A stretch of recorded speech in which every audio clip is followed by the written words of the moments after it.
joint meeting of the Board of Directors of Berkeley Community Service District and the City of Eastville City Council. Would you please rise for the pledge of allegiance? Ready to begin. I pledge allegiance to the flag of the United States of America and to the republic for which it stands, one nation, under God, indivisible, with liberty and justice for all.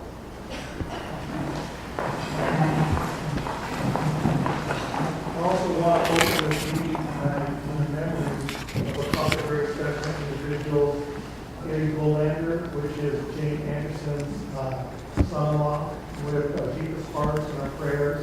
We want to open this meeting in the memory of your son-in-law. Also from Webb Associates and Sam Sean's wife. Sam has served as our head engineer for the district for over 50 years. His wife, Beth, also passed away just the other day. So we want to open this meeting in memory of him and her and their family. So thank you for that. We're going to go public comments. Any public comments? We have none. None, thank you. And we're going to move over to A1, consideration of acquisition for street lighting. I'm going to now turn it over to our general manager. Thank you, Mr. President. Mr. President, Mayor, members of the board, City Council, welcome. I've been here a number of years. This is the first time we've had a joint meeting of both the board of directors of JCSD and the City Council. I hope this is the first of many. My experience in the past is there's good communication between the council and special districts. A lot of things, good things can get done in the community. So we wanted to reach out to give everyone an opportunity to have a chance to say and have communication dialogue about this particular issue, since there's been quite a bit of work done on both sides on it. And just to give us a little background, what's in our packet today, from starting with attachment 2, is basically the same financial analysis we used in order to make the decision in JCSD on March the 13th to enter into a purchase agreement with Southern California Edison. I don't think anything has changed. Maybe editors or something could have changed, but the analysis is exactly the same. One thing we did add is in attachment 1, it's a draft term sheet at the direction of JCSD board. At that meeting, there's direction given to staff to develop a set of terms in which the board can consider as elements of potential transfer of the street lights, poles, street light program, including monies, to the city. As you know, there's a number of issues that are tied up in our decision to do so. That basically relates to providing street light service and program both to the city of Eastville and to the portion of the city of River Valley, which makes our decision slightly different than just the city of Eastville. That's what this meeting is for.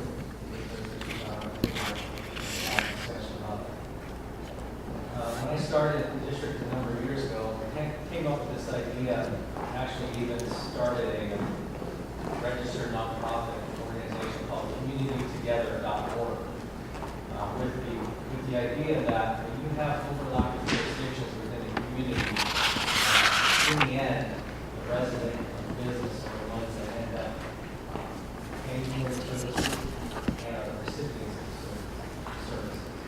And so that's what we have really right now. We've got a group of residents, we'll talk specifically about the city of Eastville, that are our customers, that are your residents and your customers, that most of all of you, quite frankly. And so how do we do it in the most economical and best way for the residents?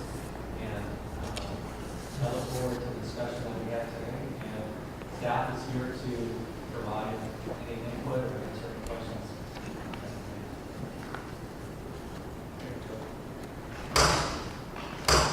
So, as I mentioned, we wanted to say the words. Is that okay, Mr. President? Yes, absolutely.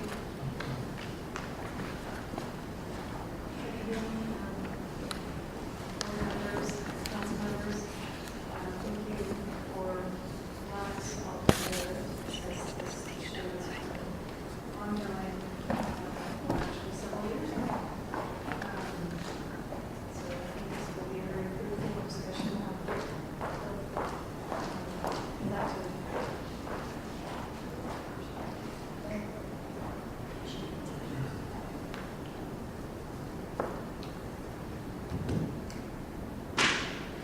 Can you hear me? There we go.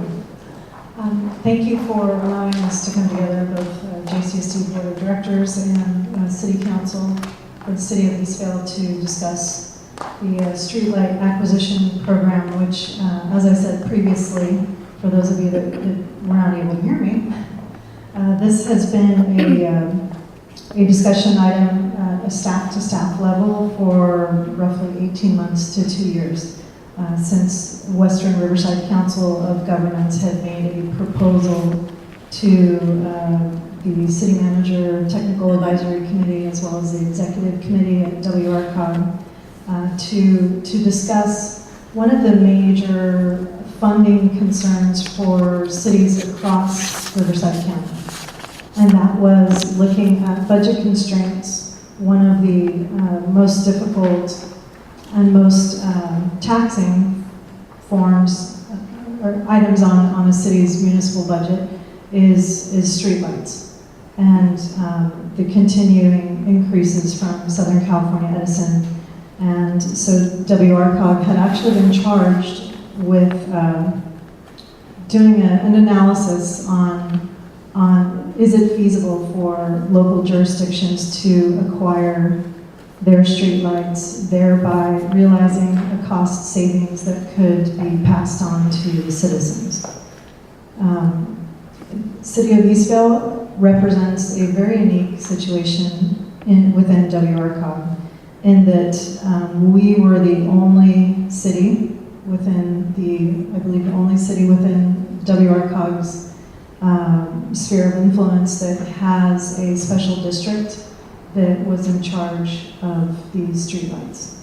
And that would be through collection of a landscape maintenance, just LLMD or LMD. And this was something that had been set up prior to the city's incorporation. So here we are, 7 years later, the city has decided that this, based on WRCOG studies and discussions, we engaged JCSD early on in this process to see if this was something that the two agencies would like to tackle together. The City of Eastvale is a member agency of WRCOG, and JCSD is not. But again, we felt that tackling this from a partnership through the city's membership in WRCOG would be beneficial to both agencies. As Todd had mentioned, there's been several discussions at our city council level, discussions at JCSD's board level. This is the first time we've all been together, all the decision makers in the same room to hear the information collectively and to openly discuss them together. So I'm hoping that these discussions this evening are very fruitful. Staff was charged to develop a terms sheet. We received this on May 23rd, and I know that the agenda was being posted later that same day, so I will state that we did not have much time to review the terms prior to the posting of the agenda. So that's why there's not a lot in here as a response from the City of Eastvale, because we didn't have 24 hours to respond to the term sheet. So we have put together a draft term sheet that has comments from the City of Eastvale, and a copy was given to all of the JCSD board members as well as Eastvale City Council members.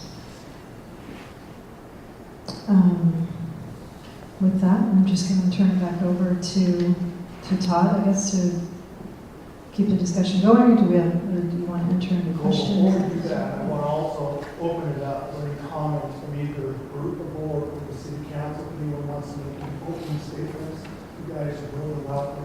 Ladies are more than welcome to make a comment before we get started. Anybody has anything they'd like to say or bring up, now's the time to do it. Okay, right off the bat. You said you got this on May 23rd. Did you have your legal counsel review it? Our legal counsel knows, yes. Okay, so our legal counsel has not reviewed it, right? Correct. Our legal counsel has not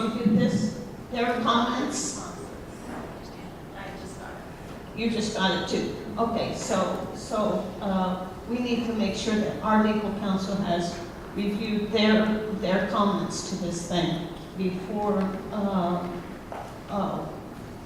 we do any action or anything like this, because that to me is unfair. You know for a fact that we sent getting things the day of the meeting, after meeting. You know that. Yeah, well, Our let's back up previous- from what she just stated though. And I don't know why this is, but if you listen to kind of the comments as we went forward, they only had 24 hours to give you a response to this term sheet here. Mhm. So what my comment was, we know that we were going to have this meeting for at least a couple of weeks. How come they haven't seen this, or we only had 24 hours to be able to look it over? Mhm. Was there a reason for that, or can we make a comment on that? Yes. So let's not leave them up until we find out the whole scoop of why we've only had some 24 hours. Sure. JCSD at the staff level has been developing the elements of this term sheet from the time, the day after the board gave direction to staff. It involved our own staff discussions, and it involved discussions with our legal counsel. It involved discussions with consultants that we employed in order to make sure we had a complete, what we felt was a complete list. This was not something that I felt like we were developing so that it was a joint term sheet. These were the terms I felt, and I shared it with each member of the board. From JCSD's perspective, here are the terms that we feel are most critically important in order to base our decision on. If there are other terms in which the city feels like should be added to it, I think that is entirely appropriate. There's no action at this meeting for that particular purpose, so that it's an exchange. This was meant, our term sheet was meant to be start of the discussion, not the end of it. And so I didn't want to go into, give an analogy, into the room with city staff, come out with term sheets that we agreed to. We make those public to both elected bodies, and either or both elected bodies have serious concerns about that. And so And our response is, it is intended to be a response to you in the next step. It was intended for future review by your legal counsel and board in a more definitive document. Sure, Not this absolutely. evening. Thank you. Other council, but,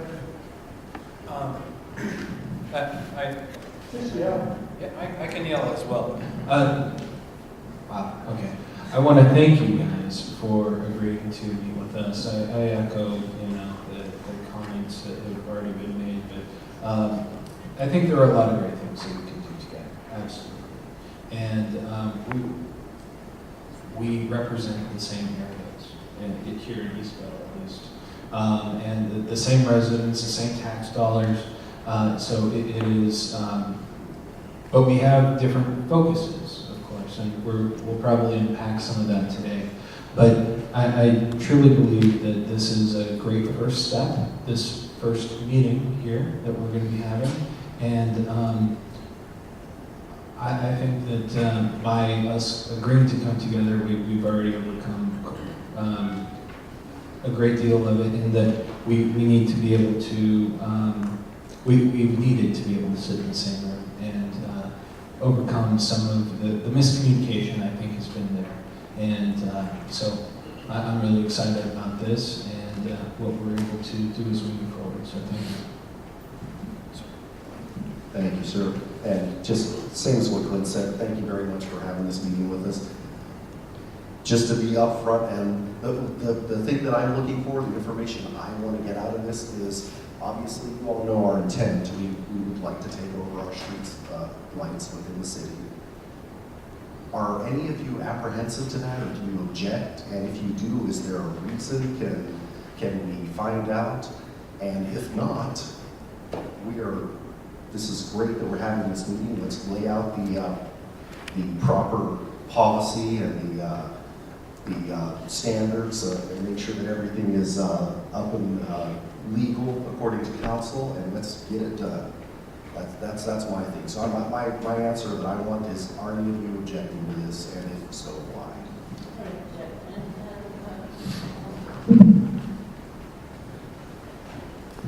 The only objection I have is the cost. It costs less money to have Edison to do it the way we've been doing it, basically. Edison has said that they will change the light bulbs to make them better light bulbs, the new light bulbs. We can work through Edison to get the banner programs. There's certain protocols that have to do with Edison to get the banners and so forth. Hoover Valley does it all the time with the food fests and different things. Okay. So there are certain protocols that you have to go through with that. Then also the telemetry with different what do you call it, phone companies and so forth. You have big poles, then they're going to have built poles, the 25-foot poles for their new technology. But that's several years down the road. So yes, it would be better for you to control your poles, and that'd be okay. We already voted for it, so that I'm the only one that didn't vote for it. And so that part of the situation is over. All we're coming up with here is the terms of how we're going to perform the surgery to amputate part of the element. Okay, thank you. Thank you, Betty. If I may, just to kind of answer your comment, Mr. Mayor, as Betty mentioned, it was a decision that was made by vote to transfer the lights to us. I think during that presentation, during the couple of presentations that was there was some miscommunication. I think when the communication was a little bit more clear, we were present, we saw everyone kind of perk up, oh, that's what you mean. There was a lot of miscommunication. Just to kind of clarify a little bit, Betty, on the cost issue, we aren't asking, just to clarify again, we aren't asking JCSD to finance our light poles. That's something that we're willing to incur, we're willing to take care of, we're willing to deal with 100% of the cost for the lights. It's not a cost for JCSD. Correct me if I'm wrong, Joe, but we're taking on all of that financial for the streetlights. We aren't deferring any of that for our portion. We aren't deferring any of that to JCSD. That's for your portion.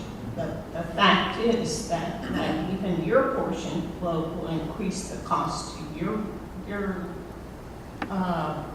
constituents, okay? But for our portion, it will increase our costs. If not a lot, but it will increase our costs too. What she means by that is there's two cities involved, not just Eastern City. So breaking it down and separating the cost. There could be a higher cost associated with what's happening in Aruba. And we all know that. I don't really like to talk on the mics, but the reason we're here today, and that's why I wanted to push the desks together or the tables together.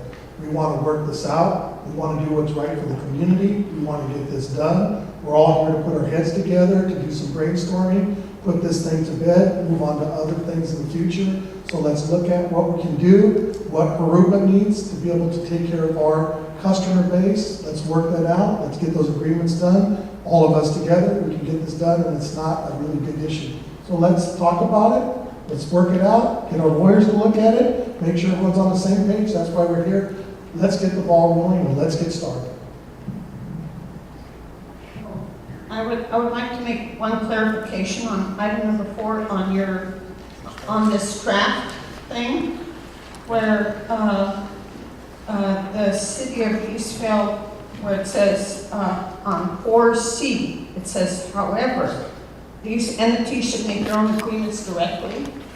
That's what you guys say within the city of Eastvale. The thing is that RCWA, both RCWA and CDA are JPAs, right? And and JCSD is the representative for both of those for Eastvale and Hoover Valley. So then our staff is the one that operates CD8, for example.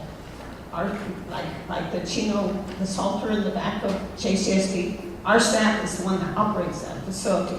So our representative to RCWA and our representative to CDA is basically our staff. These things are our staff, sort of by us, and in the future they might be staffed. RCWA might be staffed completely by us. So anyway, that's why those need to be clarified for you guys. And Betty, from my individual perspective, I don't have any problem with perpetuating the existing infrastructure that's involved, and, you know, again, just me personally, wouldn't want to disrupt any existing infrastructure and existing condition. I can't speak for my colleagues here, but, you know, if this would happen, we'd want to make sure that the existing infrastructure and all the soft costs associated with that are maintained, you know, through the program, and there's no disruption to that particular aspect of it. I have to that also. Mr. Simmons, you got a comment? We're just talking about Eastvale poles. Yes. Not anything in Harupa Valley. Right. For one clarification for the record, for the public, is through our assessment, through our financial analysis, again, just in respect to the Eastvale polls, yes, there's a cost up front that we are taking on a burden of debt, but with that, over our period of 20, 30 years, there's a cost of cumulative savings. There's also other perks to having Eastvale. I just want to make it clear under our analysis that we do feel that there's a savings. That, you know, it goes from $12 a pole to $4 a pole, you know, give and take some cents.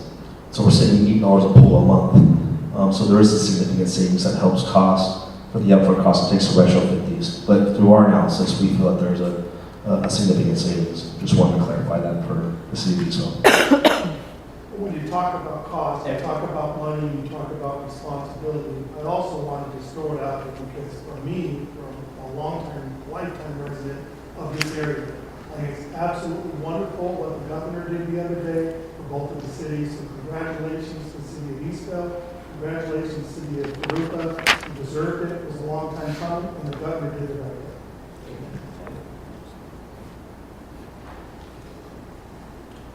Any other comments from any other board members or council members? I'm sorry, I'm just kind of reading through this. I have a question for staff probably on the fund transfer. Is there any anticipation, I guess, if that's the correct word, that the existing fund balances that are held with the district will be bought out, and will be replacing that money for the financing, or is that, you know, intended just to be a simple transfer?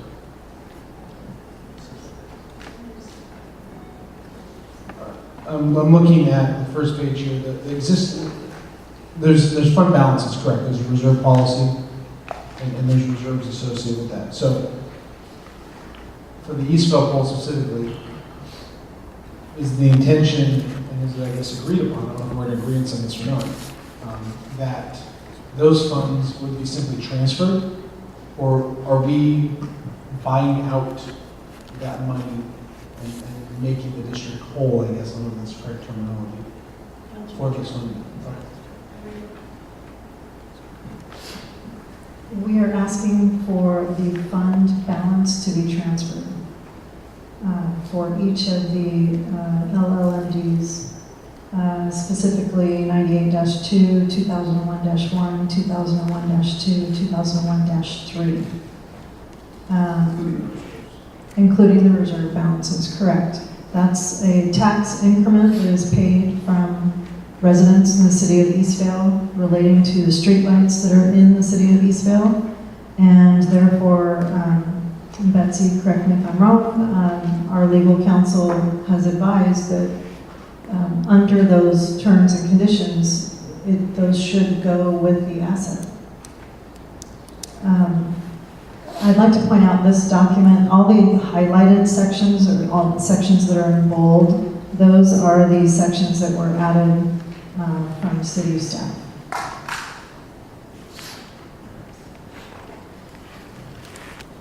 Any other comments? So why don't we do this if we have no other comments? Why don't you kind of get us up to the beginning point, General Manager of Harupa, if you would, kind of let them know what we're looking at, what's critical to Harupa as far as our, our area and our customer base, what we would like to see or what we're trying to work out with the information that we have, kind of cue that up, and then we can move from there. Sure. Thank you, Mr. President. I'm not sure who has the control of the PowerPoint, but can we go to attachment 1? Just walk quickly through it. This is simple once we get started. The whole premise of putting the term sheet together was to identify streetlight poles are being determined as an asset of the agency, your agency or our agency. And so what is it that we would gain as having an asset if we own them? And how can we maintain the right to that benefit if they're transferred over to the city? And so generally speaking, first, good news, item number one's already done, so we can take that off the list. We've worked with Southern California Edison to get the city of Eastville written into the agreement to allow for this potential transfer. We feel more comfortable with the language. Legal counsel can speak to that, but I think that's not an issue that's no longer on the table. So we have extreme flexibility to do lots of different options. Now, I must say, Councilman Rigby, I would ask maybe legal counsel to comment on this. I would disagree personally that the action the board took was to transfer the streetlights to the city. Our motion and our action is simply to enter into a purchase agreement with Southern California Edison and purchase the streetlights. Now they did, and the reason we're here is because they gave, I thought, a very clear direction to staff to develop what the terms would be in order to consider that transfer, but not part of the same motion. Because that wasn't on the table, that wasn't agendized. The only thing that was agendized was the purchase of the poles by JCSD. Item number two, we feel it's very important that the city, and the reason we're moving this meeting. I'm sorry, can we go back to number one for a moment? Sure. What special language did you put in the purchase and sale agreement about Eastville? I haven't seen that purchase. There's just a statement that Southern California Edison will cooperate fully for the transfer of the streetlights to the city of Eastvale and the city of Blue Valley. And it's just a simple transfer that will lead to the success. In a specific term? Yes. Can we still have a copy of that agreement, because I've never read it. It's in the packet. It's in the back. One comment though about the motion that the board made, and kind of makes argue quick. I thought there was impression of an MOU, an understanding of an MOU, therefore that's the reason why Betty voted against it, was there was that one that was against it. She wasn't against necessarily purchasing the lights, but she was against transitioning or getting into an MOU. Hence, that's why her vote was no. No? I was against going anything outside of what we Okay. So besides that point though, I just recall, and maybe I have to go back to the minutes, but I just recall there being back and forth, various different motions, but one was to at least entertain an MOU during those board meetings. I thought that was pretty clear on that aspect of it, but I couldn't know, but I thought that was, to my knowledge, I thought that was pretty clear. I think that's what ultimately, and I'm not speaking for the board. I'm not speaking for the board, but I think that's what ultimately helped the board to realize and make their decision, was based off of knowing that they weren't going to maintain and retain that asset, that it was going to be transferred to JCSD. Because when the motion was first placed and the discussion was done regarding that motion, and board members correct me if I'm wrong, but their first impression was to decline and vote against the motion because they were under the understanding that would be a financial obligation to JCSD. Once we explained that it would be a financial obligation to the city of Eastville because it would be transferred to Eastville, that's what helped to clarify, for the most part, my understanding of their decision. Because I think their original decision was based off of assuming that the financial obligation would be maintained with JCSD. No. Yeah, that's why I'm asking, yeah. Everyone has a different. Yeah, because we cannot talk amongst each other outside of a board meeting. My issue was two-part, financial, and also the city of Corupa Valley is going to incur costs. What are we going to do with the 2,000 poles? They have not expressed an interest in it. It was, actually, can I be really blunt with you? It was your presentation. Your presentation was such that we were trying to figure out what it is that you actually wanted. And it took a long time for you guys to actually explain what you wanted. You kept talking about WRCOG, and you have them there. They have no jurisdiction over us, as you well know, because we're not a governmental agency. We are a special district that has the right from LAFCO to provide water, sewer, lighting, parks, and landscaping. We have that right, and anything out of that is, yeah. And so what you guys are asking us to do is go beyond, is actually give you something, an asset that we have the right to. And so, and your presentation was such that it was, to be perfectly honest with you, a tad bit off-putting. So we had to work through actually what you wanted. Yeah, it was off-putting to me. It was off, your presentation was off-putting to me as a director. And it took a while to figure out what you actually wanted. So I just want to be clear on why we were initially voting no. It wasn't because we thought we had to pay, that was one part of it. There was a whole host of things. And you're asking us to give up an asset, to be perfectly honest with you. Okay, so that's from my perspective. Well, all we need to do is, No, but I'm saying, that's part of what we do. It's not our asset. Right, but you asked me a question. What was it that we were initially hesitant about? And I wanted to give you an honest answer so that we don't keep circling the wagon on what it was. Yeah, so exactly, we're past that, but I wanted to honestly answer, because we each have different reasons why we were initially hesitant to vote yes. so we go back in time and let me throw it out there, because this is the way that I interpreted the understanding of that. And what we really were doing is after we had multiple discussions, that's why we're here today, that's kind of past tense, but we can bring the minutes back, we can read what we were really talking about during the time. But there were some deadline dates that we had to get done for Edison. And that was really the crucial understanding at that board meeting that we had, that basically we had to have a decision made. So the decision was made that we enter into this agreement with the district, with Edison, so we basically had enough time to be able to come back, to go to the city, to sit back down like we're doing today, and we can open dialogue and discussions so we can move forward, and that's exactly why we're here today. That's my understanding of what we did, that's my understanding of why we're here, and that's, I think, exactly what was on the platform that day.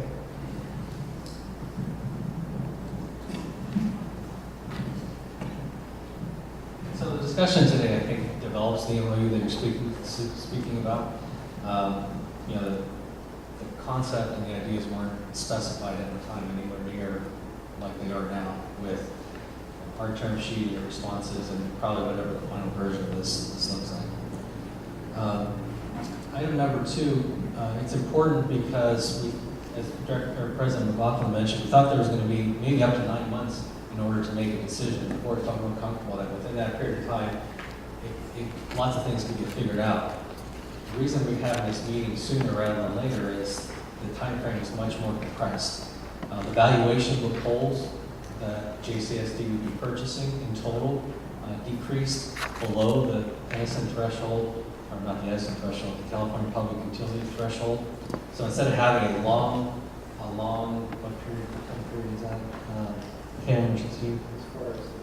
It was like the minimum 90-day approval, it's not going to take. It's not a full public give her a utility. microphone, have her repeat that? The CPU, or California Utilities Commission, has a process for approving the sale of assets in excess of $5 million. And since this is not in excess of $5 million, it doesn't require, I think, a hearing by them. So it is a quicker process and will take around 90 days. And so that for anyone who's going to be a purchaser of those poles, financing is a critical component of that. The WRCOG program is in progress. I'm not sure it's finalized, but I think it's important that both of our agencies get to a clear yes or no at some point in time so that all the staffs can be working towards whatever the final solution is.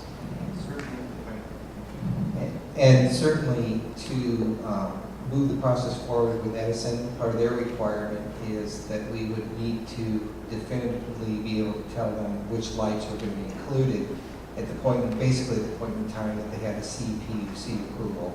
So in 90 days, that's somewhere around the August timeframe, we need to be able to tell them this is what we're moving forward on and these are the lights. So that would mean that we would need to be comfortable between us as to if the lights are going to transfer, as to what the terms would be, Eastvale's ability to finance, whatever the terms might be, but we need to come to that resolution sooner rather than later. So that was kind of the purpose of that discussion.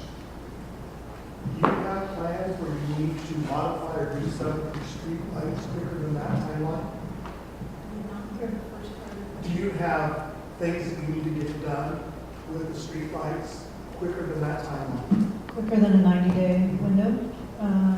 No, I'm not aware of anything that we need to do with the lights other than secure. Are you referring to specific to this process, right? Not projects that are outside? No, then at this time it would be the funding component, which WRCOG has already secured a funding partner, which we have them here in the WRCOG here in the room if there's questions about the funding component, but they did do an RFP and have had several firms respond to the RFP, and I believe ultimately Bank of America was selected, and PFM is the consultant that worked with them on the RFP. So that component is really not something that the city would be going out and shopping for, although we could if we felt that we could secure a better rate than what WRCOG has already secured for part of this program for all their member agencies. I would like to kind of pose somewhat of a rhetorical question. Much as the board had originally, JCSD board had kind of assumed that the city of Eastvale was asking for you to enter into debt acquisition to acquire the streetlights and then transfer them to the city. And I completely understand. Dr. Roberts had said, you know, during your board meeting, why would we do this? Why would we enter into debt on behalf of the city and then give you guys the poles? Why should we carry this debt for you? And that was kind of a misunderstanding between the two agencies, but my somewhat rhetorical question is, why would the city of Eastvale go out and purchase our 4,000 poles not to get the LMDs that go with them? So how would we, you know, if we're not assuming the LMDs that go with the poles, how are we expected to pay for this over the long term? I know I had said gas tax could bridge some of the funding gap, but that's, you know, gas tax is also supposed to be for our road maintenance and other transportation related issues. So that concept of using gas tax was not meant in any way to mean that we were going to fund 4,000 streetlights in perpetuity, O&M, and acquisition through gas tax. So again, I just throw that out there as why would we acquire the city's streetlights and go into debt for the acquisition and not get the LMDs that go along with all those streetlights?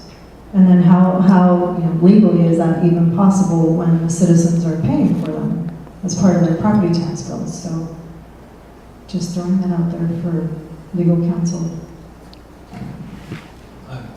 Just a comment from the staff position, unless legal counsel would like to speak to that. I think as we talked about the 18-month process, the potential partnership between JCSD and the city, this was one of those items we probably spent more than a year discussing and thinking about internally and together, mostly probably internally. and that is JCSD historically is a tax levying agency. We didn't own the polls. Southern California has some of the polls. And so how do we continue with the levy, allow the purchase to continue, perhaps even the ownership or the full right to use the polls for access, for telecommunications, or whatever the city would like to use it, and allow JCSD to continue the levy. I've always thought at JCSD the real benefit, the real power of having special districts and cities working together is that we already have a certain amount of infrastructure, a certain amount of overhead, financing staff already dedicated to doing this. So to duplicate it within the same city limits, I believe is a duplication of that effort and a duplication of those costs. And so we were prepared to try to figure out a way to continue to do the levy. It was clear, though, at some point in time after the city acted, I forget what the council meeting I went to, that city not only wanted, city wanted the entire program. Once that direction was made clear in public, the discussion, the analysis, the internals would change dramatically. It changed from how does GCAC help the city get access to the polls to do what they want to do with them to city wants the whole program. Now, how do we make that happen? We didn't discuss that for 18 months. That was really the last 6 months or so. So we're here now, and that's water under the bridge. But I think that sets the stage for, I think just the amount of effort we put in to try to, accommodate that. So under the landscaping and lighting district law, what happens when you transfer the districts is that the districts, including the records, including the funds, transfer when the two entities enter into a joint resolution.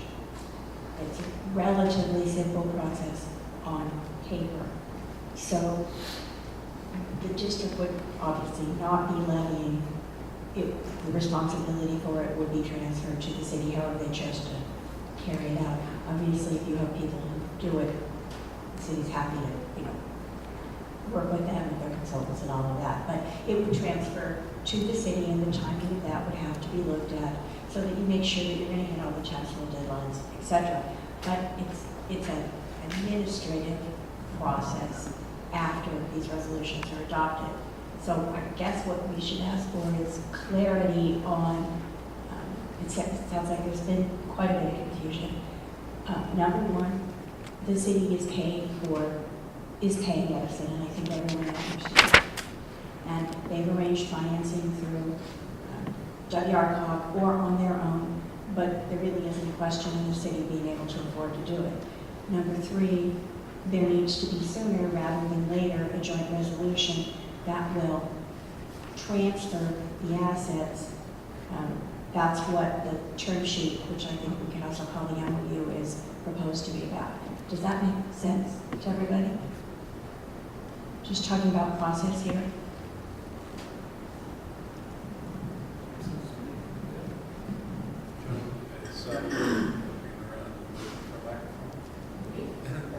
Oh, I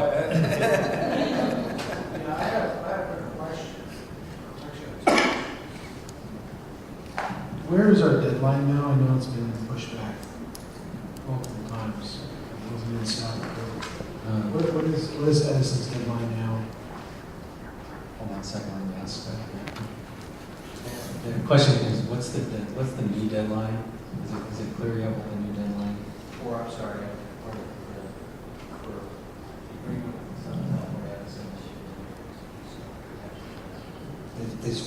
it's not clear yet, but it depends on when the agreements are signed. It depends on when they submit the application to the CPUC for approval.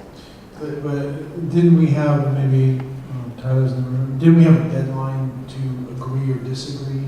We did, and we met that deadline. Okay. And Edison has agreed to allow us additional, I won't call it additional administrative time in order to get the paperwork, the administrative completely signed.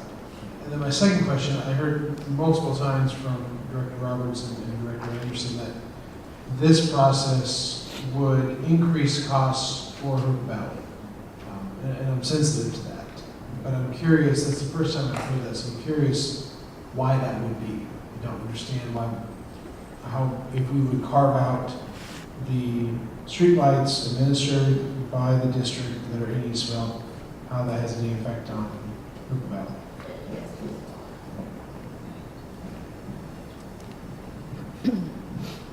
With our current system, Edison has control of it, and we can't currently, if you notice, or last years, we have like a little rebate type of thing, because the cost hasn't been quite so high. With Edison controlling it, the cost would be basically about the same. If JCSD has to buy Hoopa Valleys, not now, remember, we don't own all the streetlights in Hoopa Valley. We just own some, not all, within our service territory. And so then we would have to pass those additional costs. We would have to buy those, we would have to pass those additional costs on to our Hoopa Valley customers that we would incur. And it's not going to be that much because there's only 2,000 something poles. So it's not going to be that much, but it'll be something that is more than what we have now. And the fact is,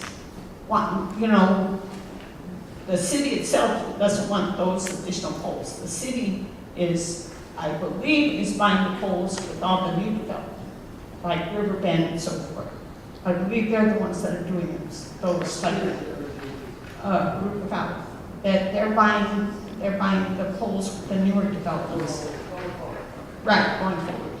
But the LMDs that JCSD has within their service territory, those customers would get added costs. Now, people who have impounds, they probably don't notice those costs that much, because it won't be that much. It'll be a few dollars a year or whatever.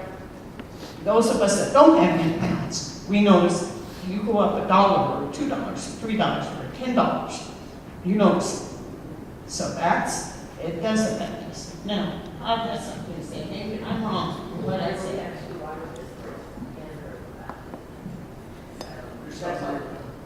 why there's only 2,600. Well, we have 300. So we have very down.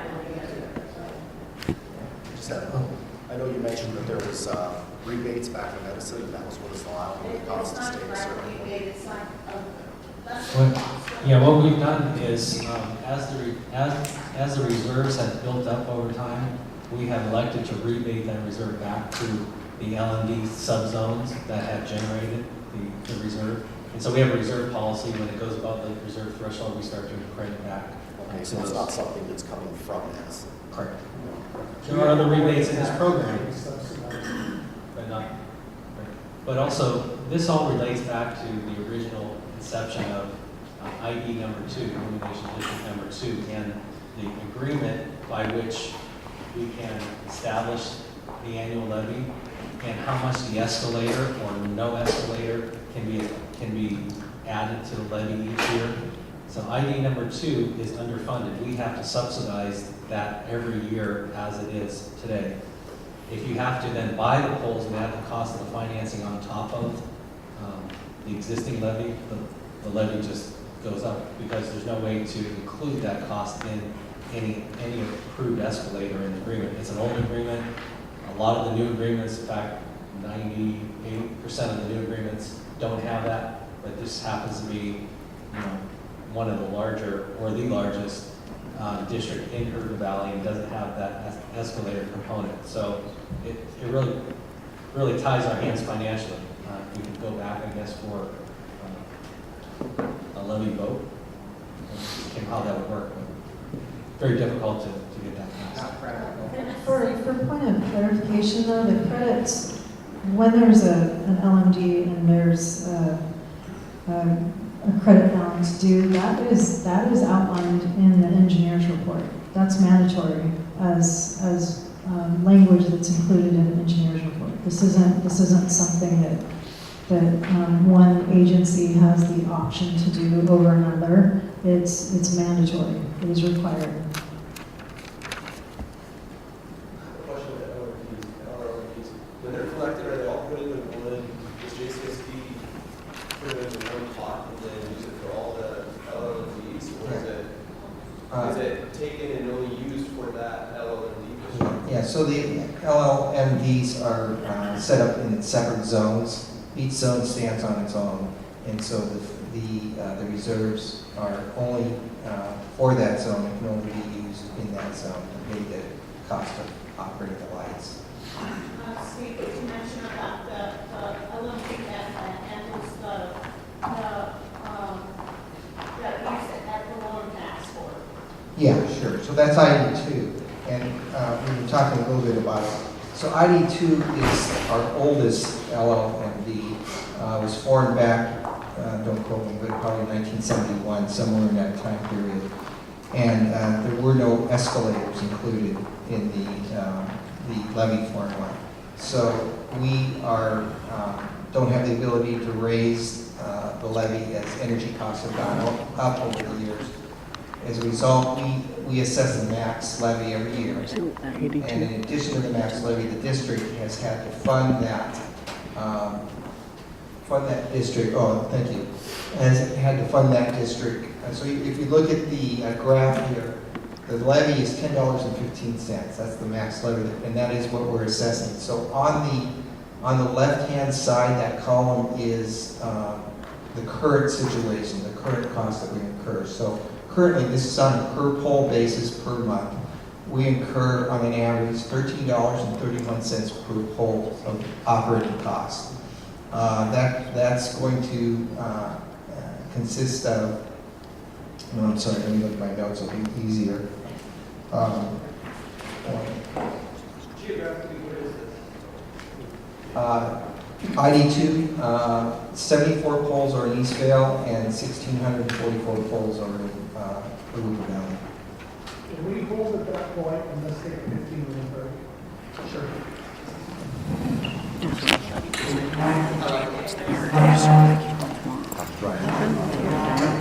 Digging a break.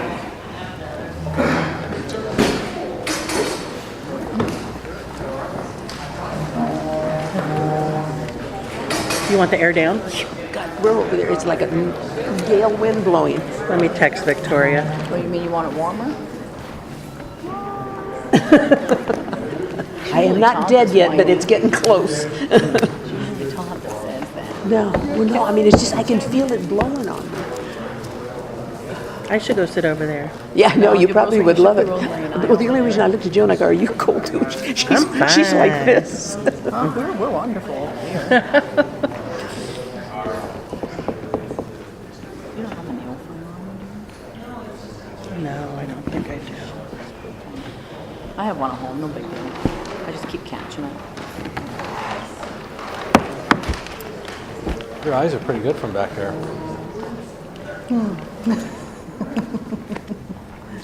You blurt out something pretty soon. Do you just blurt out something in the back there? Absolutely, you know I can.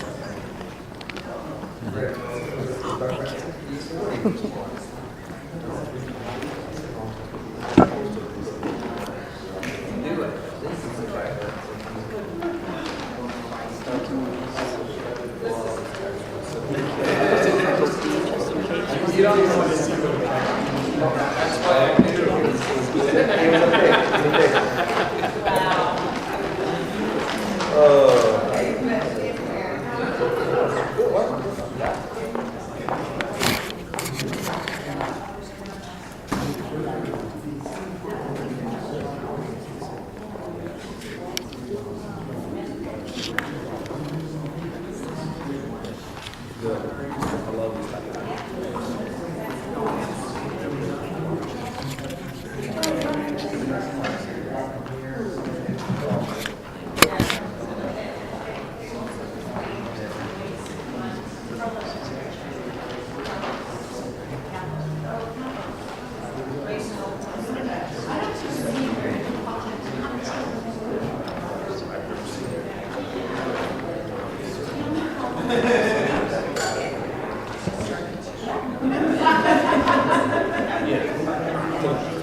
Tyler. Yes, yes. James, I'm going to ask a question.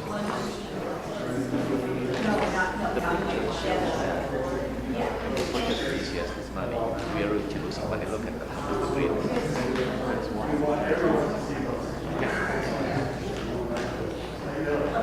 Hi, how are you? Joe. I'm going to join the meeting. Can we talk to James? I have a couple of questions.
So when do you think he's going to hit his 600? I just got an update. Vote now. Oh, I'm thinking tomorrow. Tomorrow? Is it 598 or did he hit the 598? Yeah. Well, I was telling Jessica I know yesterday was the last time he was going for 500 and 2 on the same night. Yeah. So she was thinking about going to the game tonight. I said, hey, you might want to go. He's got to show up because Trout's out now. So somebody has to run that team. Yeah. Have you ever been to Petco Park before? No, I never have. That's awesome. The kids will like it too. There's a lot of stuff for the kids to do. Yeah. Cool. The history behind it. That'd be a fun one to do because it's a nice area. Yeah. But I'll make a little vacation out. Yeah. There's a lot to do. Yeah. We're actually going down today, sometime on Saturday for taking the train down to Zoo. Yeah, there's all kinds of stuff. We did Petco yesterday. We kind of walked around. Did I say that? Have you ever been inside of the I haven't. That's a really cool thing too. Yeah. Yeah, it's into like military and stuff. So Petco has a huge area full of military. They can put kind of too. They have like a really big area that highlights like all the way down to the bottom. All that military players are serving military. Oh, that's really cool. Yeah. And then they have like a really cool Padre area. It's really cool. Yeah. That'd be cool to see.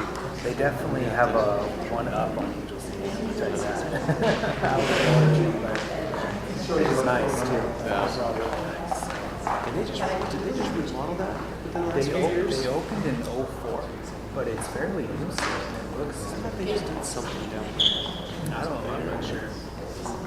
It was the first time I've ever been. It was really nice. The inside of it and everything too. So to do it. Hey, how are you? Yeah, there's a lot of stuff. I hope they don't turn off the air. It really feels good. The girls are talking about turning on the heat. Stop harassing the staff. Yeah. Turned it up to 70. Did you've already talked to them? Yes. You should get Let's just get this thing done. For which one? We all agree you guys need the Albert? rounds. We're ready to get them I told right. Jessica tonight. Let's get to the bottom line. Just talking about stuff because we can talk about it. Somebody's got to Because carry of that. point of order. Go to point of order. I know. It's depressing because Trout is having his best season so far. I'll support it. Well, they said he'll miss about 2 months. I love your outfit. Yeah, he opted to do surgery. I think that's smart. He's still young. Sorry to upset you. And he's, I feel like he's motivated. Well, you have a house that's coming out anyway. I just wonder what he's going to do. My mother-in-law He's got one more year. party dinner tonight. Brandon's talking about something else, but you're just going to let it pass. I understand. I don't, Anyway, personally, like for him, I don't think he can. I don't I think really thought he was going to go I mean, out. it's like he's been here 6 years. 6 years. Changed his mind. They haven't done anything. Changed his mind. He's got to look almost selfishly wasting his talent. Yeah. And it sucks for the Angels organization. We weren't because talking that, their fan base. Especially because all the kids. So, he was a franchise player. Yeah, well, he's the face of the organization. Because you look at it now, you look at their star player, and there's who's who. I mean, you look at it, you're like, who's that? Yeah, who's that? Bateman's actually does pretty good this season. I was surprised too. I didn't know he played for the Padres. You know that? I knew that he played for the Tigers. And before that, he played for the Padres. I didn't know he was.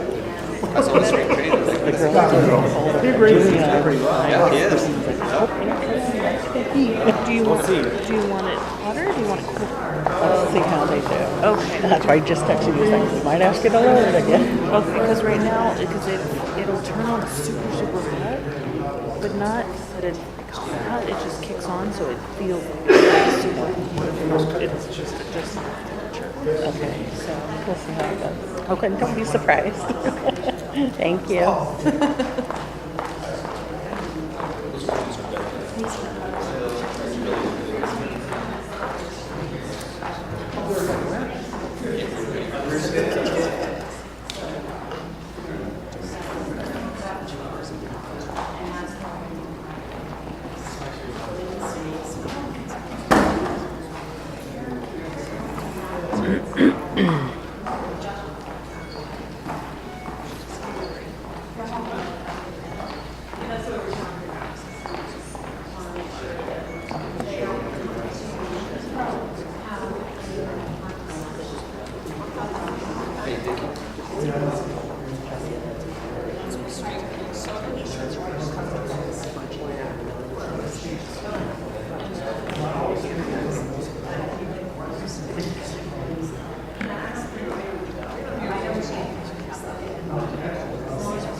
You too.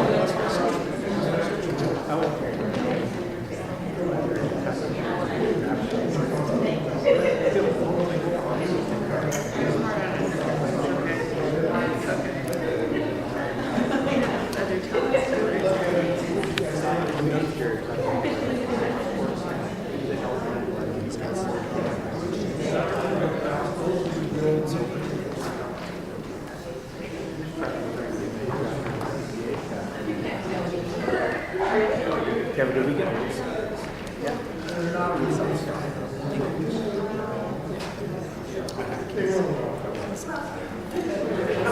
Stay local. Yeah.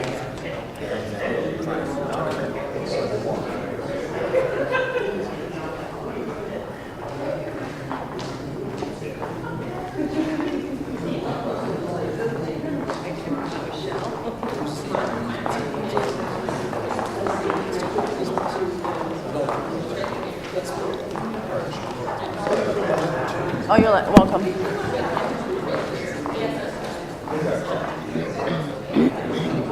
think it's time for a cookie.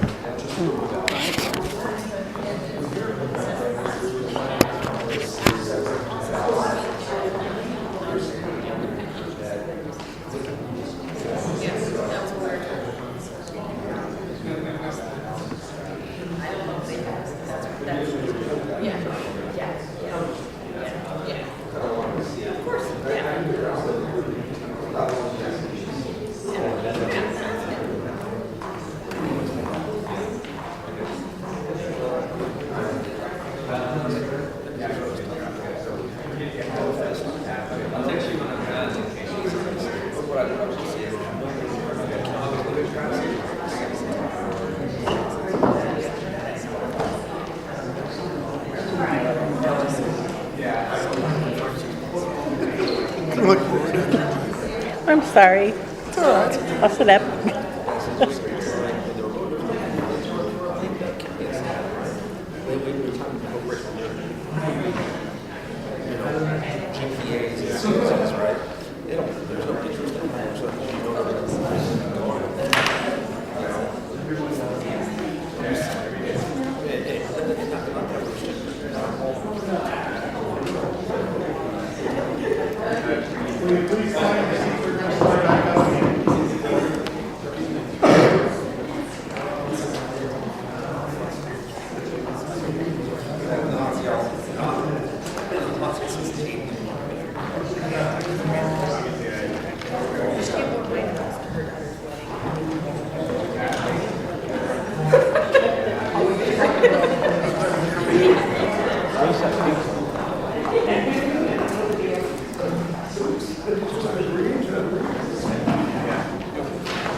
Joan's not going to be the June 26th board meeting. But you see, I'm asking for a no if somebody doesn't shout at me. You just can't. That's what you imagine why they would like me. Damn, it happened.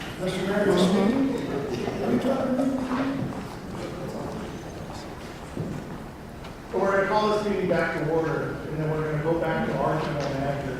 And what we want to do is we talk to the mayor a little bit, we've been going back and forth and stuff. And really what we want to do, we want to see how quickly we can move forward with this, where we can go with this, how we all can agree, and what the actual critical terms are of what we need from JCSD. So if you could, General Manager, can you kind of speak on that, kind of show them what are the real meat and potatoes, and what is the RUPA needing to be able to move forward with this, and that make us whole as we move forward with this agreement? What do we really need, and what are we really talking about? Well, before we do that, we have to answer the last question, Melissa. The question was, that LMU 2, and it has to do with us having to use the ad valorem tax. Yeah, and if I could, I think I can quickly summarize. Let me stop right there, because we're kind of getting off speed, and I know we're very busy. What happens in the city of Rupa Valley has no impact, or really no issues to the city of East Valley. That's a Rupa internal for our district's problem, not really an issue with the city. And what we're talking about is the street lighting of street poles in the city. Yes, there's going to be some wiggle room there. Yes, there's some things that we need to get done there. But that's something that this board will work on separately from the city of East Valley. But what we want to try to do is streamline it, look at the real issues on the table, and see how quickly we can move forward. That's what we're asking you to do, General Manager. So can you talk about those highlights and move us forward? Sure, happy to.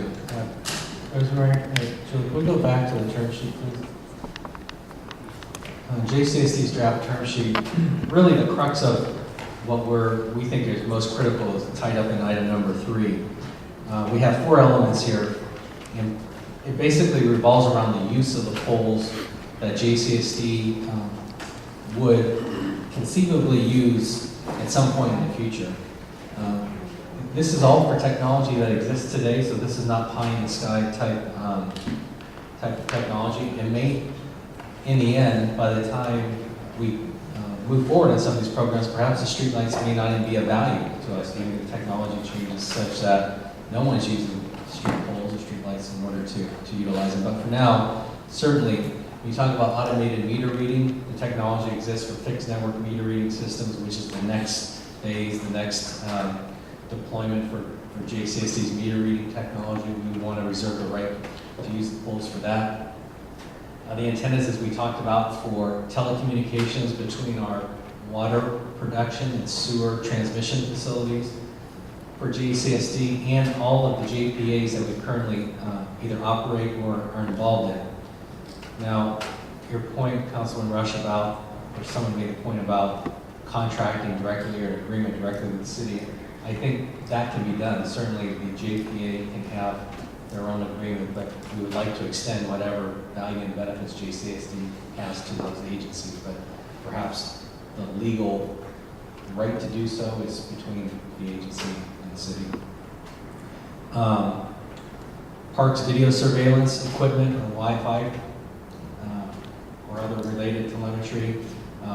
We know that there is an interest in expanding video surveillance at our parks.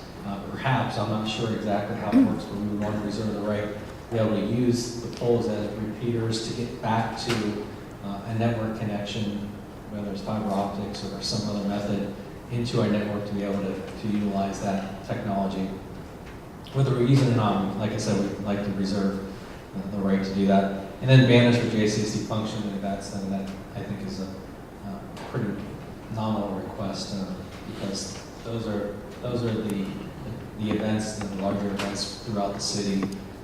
We would work with the city to work together on what would be appropriate, where would be best to put these banners and how to deploy them throughout the city. So those 4 items really are the crux of what we're really asking for. We threw in discussion for discussion purposes, things that we also will be doing, we currently do and would be doing if we own the poles. That's a reserve policy. We think it's important for the community and the residents to have a program that has a reserve policy for not only the land reserves, but also pole replacement reserves, which I've seen in other analysis and financial analysis that consultants have done for other cities. Items 7 and 8 on the next page, we talk about just mutual agreement on any outreach. This is a significant endeavor between the 2 agencies, and so I think as we've done in other types of legal arrangements, we have some method that we approve each other's press releases and things that go on our website to make sure we have a common message to the residents, considering they are the same for each of us, and so we don't want to have conflicting messages throughout the community. We believe that's important. There's an issue, I guess, as the maintenance program with WRCOG is put in place. We have to have some clarity on what that maintenance agreement looks like, but that would be the same whether we do it or poles are transferred, so I don't think that's a separate draft term for the city, but that's an internal issue for JCSD. And going backwards one, item number 6, I put it out there as a question. If we transfer the entire program to the city, one of the things I think about is what happens in 5, 10, or 20 years long after we're all gone. Currently, there are programs in which, I'm sure you're aware, that you can contract out, you can long-term lease, you can sell public assets in all sorts of ways. Meters, parking meters are ones that I'm most familiar with, parking garages, things that generate revenue. If you can generate revenue, there's some investor somewhere that wants to give you some upfront money in order to get long-term access to that revenue stream. I think there should at least be some thought, and I don't think this is a deal breaker, some thought as we move into the future. When you transfer that asset, what will become an asset to the city, that we would be relinquishing that ability in the future, and haven't thought about anything more than that level, but I'd like to at least have the legal folks have a chance to give that some consideration. So in a nutshell, those are the items I felt were most important. This has been reviewed by our legal counsel and shared with all our members of the board, and that is basically it.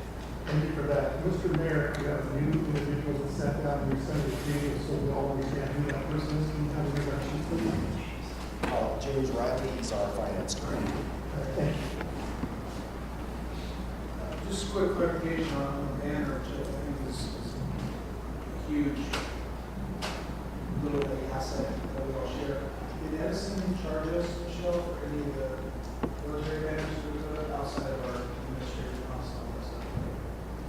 No, they only approve once a month, approve a certain number of street lights and a certain street. So really basically we summed up kind of what we feel is important from our side of the table, and we're going with our staff and on our board. And like Director Simmons just whispered in my ear a couple minutes ago, I agree with that. this is a 5-minute meeting, it really is. Sit down, introductions, this is what we want to work with the city, we want to move forward. We're here to take a look at transferring the lights over to you, as you mentioned, Mr. Mayor, the opening statements and stuff. We kind of talked about what are real critical issues for the rooftop. Please look at those, get back with us as soon as possible. We'll come back, we can have another meeting, we can get this handed out, and we can move forward. That's really what's important for us. Any other comments from our side of the table? No, is everyone okay with that? Yeah, thank you, Mr. Mayor and Mr. President. I have a few questions and concerns maybe that we can come back with if we plan on a subsequent meeting. And we might have these. Perfect. Less meetings is better, right? On item number 3, regarding the use of the poles, I know that SCD regulates on how many poles, where we can utilize those, what we can do. From this term sheet, I guess how many poles is JCSD asking for to utilize after the acquisition? Also, how long are they looking to use those? And is there, I guess, a priority level on those? And then another question, I guess, for legal on this is that even allowed to let someone else have that right? Because if there are so many people requesting the poles, how does that work? Well, it is allowed. My concern, which is Her outside voice is not very my outside voice. What? And my husband would not agree with you. My concern, which I have not had a chance to discuss with the legal counsel, is how much discretion the city, or if we don't have JCSD, is going to have if SB 649, the new small cell legislation passes. Because you are going to have, you already do, have companies lining up, arguing to put things on your street lights. I don't know that the city would be able to put the JCSD ahead of those. I don't know that they wouldn't. It looks like that legislation is going to pass. So I think that's something that we would want to talk about as we structure the agreement. Because if we have people already taking up the pole space, I'm not sure how it's going to work. What we're really considering, and let's just throw it out on the table, let's be honest, and let's just throw it out. What we really care about is the lights around the parks. That's what we need, and we need to have that for the same reason that the city needs to have the light poles and some communication, telemetry, and all that, because of what's happening in the park. So really what we're trying to say within this, is there's certain lights and certain poles, we'll identify that, we'll let you know how many that we want for the benefit of the community around the parks, which makes sense. And we can put that all in the calendar. Be clarified and specified. And I agree. that's kind of one of the concerns that I was going to express, is that the way it's currently worded is very much of a blanket sort of statement. There was no limits, there was no We'll come back and we'll fix specifics. that, and we'll clarify all that, and we'll let you know exactly what poles are critical for us, what we're really looking at, and we'll spell it out so everyone understands.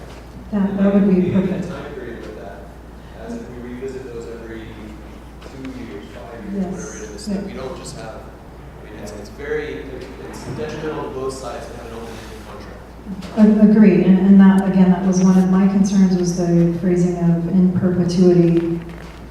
Well, let's face it, as we move forward and as we develop, as we go, and the city gets bigger and things happen, we all know what's going to happen in the future. We've all discussed it within our group and stuff. This is not for what JCS wants, it's to take care of the community and the parks. And in the future, I know that what I would be doing if I was on that side of the table, I would be looking at the parks and bringing the parks over and how that might work and back and forth and those things. So just remember, as we look at contracts, we look at what we're doing. But right now, we're working on lights. Let's look at that. Let's put it in. It's for the community. It's for the people in the city. It's for everyone to enjoy those wonderful parks. Those parks also helped you get voted to be the city and the great city that you are, which I'm very proud of, because I've lived here my whole life, and I take credit for that, even though I don't live in the city, actual boundaries. I've lived here my whole life, and I think it's great. So let's look at what lights we really need. let's hammer out an MOU, let's not hold it to 1 or 2 years, let's work together for the community, of the community, to get it done, and in the future, depending upon what happens 5, 10, 20 years down the road, it might not be an issue, because depending on where we go with parks, who knows? I just don't know where the future is. So let's not make this a big issue.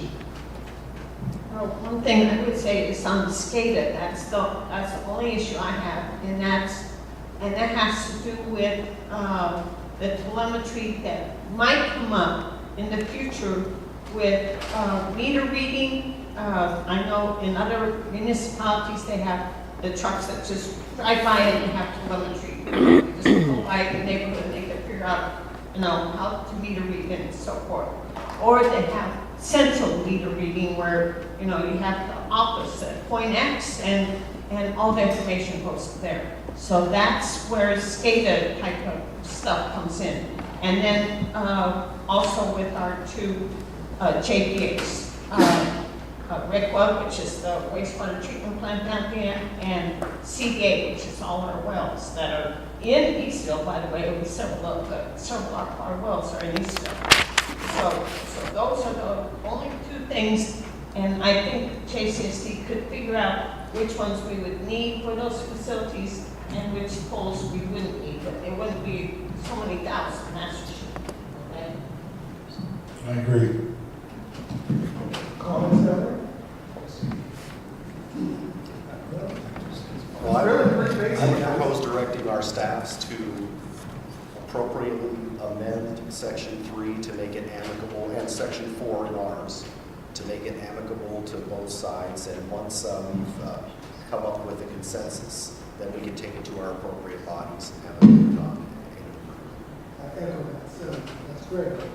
We have some work to do on our side of the table. There's some information that they need as far as what are the critical lights, what are the ones that are important to us in our parks. We can get that back to you, we go back and forth, let the staff hammer it out, and from there we'll get back together and we'll make a decision. Agreed.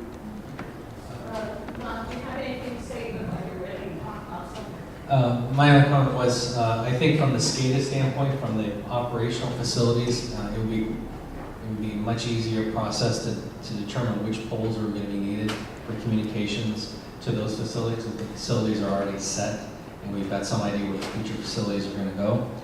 Maybe there's some element of future development, reservation of a pole or two in a future development. The meter reading, which is district-wide, would be much more difficult because unless you do a propagation study and a topographical analysis of the terrain of the city, I can't tell you for sure which poles we would need, but it's very funny, yes, which means you need more poles. However, I would not expect the need to be in the thousands of poles. It would probably be in the 100 or 200 poles maximum range. It all depends on the topography. And so we'll do our best. We'll bring back what we think is our best estimate and continue the discussion. Any comments on this side? Joe? Yeah, I just had one comment. A Southern California gas company just approached the city about 2 years ago. They also want to do some meter reading, and they installed 4 poles throughout the city of Eastville. I just want to give you some ideas on the meter readings. There are 4 of them. Yeah, they are. The issue with the gas companies, their meters are above ground. Getting the signal from their meter on the side of the house to a collection point or repeater is much easier than in a pit submerged in water with cars perhaps parking over it and things like that. So we would need to consider more unless the technology changes, but we'll lay that out. The technology exists, so we're not really. We'll only need less in the future. We won't need more. So whatever our estimate is, it will only be less if we do a look, perhaps every 10 years to reevaluate. I would only say that however this gets structured, that I would want to see preference given to the district and to the GPAs before we start getting involved with any other opportunities. And that those things. And perhaps we just add some language in there that would make our best efforts to accommodate all all the city wants to do and all the JCSD wants to do is bring these parameters and these poles within these locations. So, again, perhaps it's installing another pole in the right of way that gives us what we need and gives the city use of the existing pole. We can work through that. Anyone else? Yes, I'd also ask, just for a point of clarification, that moving forward, we get some clarity again on the number of poles. Because if you look at the evaluation report from Southern California Edison, the numbers are different than what's listed in the staff report. Yeah, if I could just comment briefly, Michelle. The Edison's inventory is about 5,900 poles, and more or less. And they've already pulled out a certain number of poles that wouldn't be included in the sale because they have other facilities located on those poles. Or they're of such a condition that they're, I think it's the wooden poles, I can't remember, but it's their facilities that they would not sell us. Ours would be the total number of poles. For purposes of modeling this analysis, we're using the total number of poles in our LMDs. So it's really this is for theoretical modeling. The purchase and sale agreement has a process for truing up the actual number of poles. The inventory that Edison has now will change through that truing up process, and will obviously come to the right amount of poles. But it's going to vary by a couple hundred, not 500.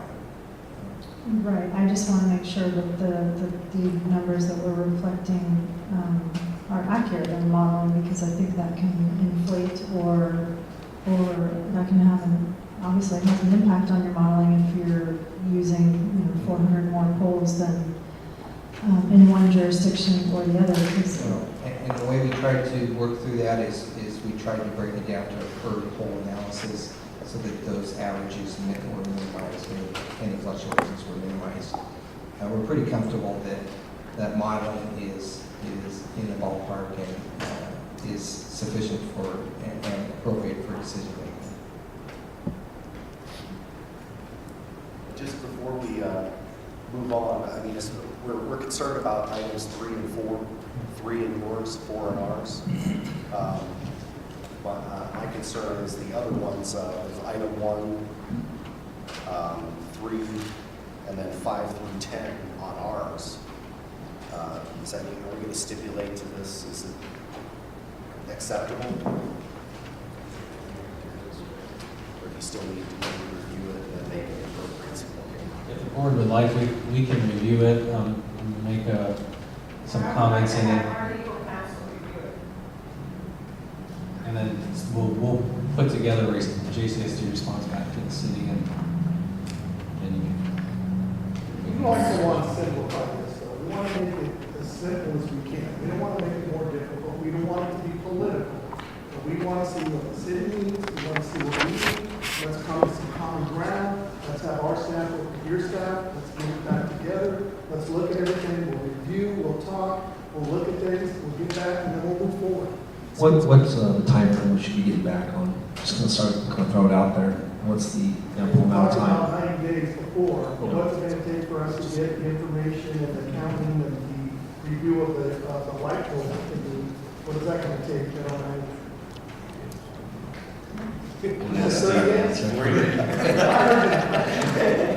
Well, we are just in the final process of finalizing the agreement for execution. There is some final analysis and discussion perhaps with Edison on a few poles that are included in their inventory. We want to make sure they're all within our district and that that's accurate. But once we execute that agreement, we've got this 90 days running for CP to receive approval. And within that time frame, staff would like to be able to come to an agreement with Eastvale on what the terms would be, what the MOU would be, so that we would be ready to move forward with Edison once the piece, the Public Utilities Committee makes their decision and approves the transaction so that we can move forward. I think what's been represented to me by Edison is that at that point in time, Edison will then have to incur costs to have their consultants go out, true up, inspect the poles, true up the inventory, and move forward. And before they start incurring costs, they want a firm commitment from us that, on what we're acquiring and that we have financing in place for that. So let's use the end of June as a target. If we finish the agreement tomorrow and sign it, we don't want the clock started before we do the other work, our other negotiations. So that'll give us a few weeks to kind of work out the terms, if there's any issues with the terms between the agencies. Then we'll sign the agreement, then talk with Edison about what that does to the time frame. That actually gives the city one more time, or WRCOG one more time to set up the financing. Can you give us a ballpark figure on the cost you were just talking about that we're going to incur from Edison? It's not us, Edison's going to incur the cost. And that's embedded in it. Just another aspect of this, for WRCOG, is there, with the time frame, is there things that we need to know about within your guys' time frame? Build the house next, we're working with your time frame, is that correct? Yeah. Okay. Well, so first we had a shake of the head, but then we had a yes. Is that correct for the record? Rufus Board, we okay to move forward with this? Yes. Any other issues or anything we want to bring up? We're good on this side of the table? Mr. Mayor? My colleagues seem to concur, so. Everyone's okay? All right. Thanks, everybody. This meeting's now adjourned.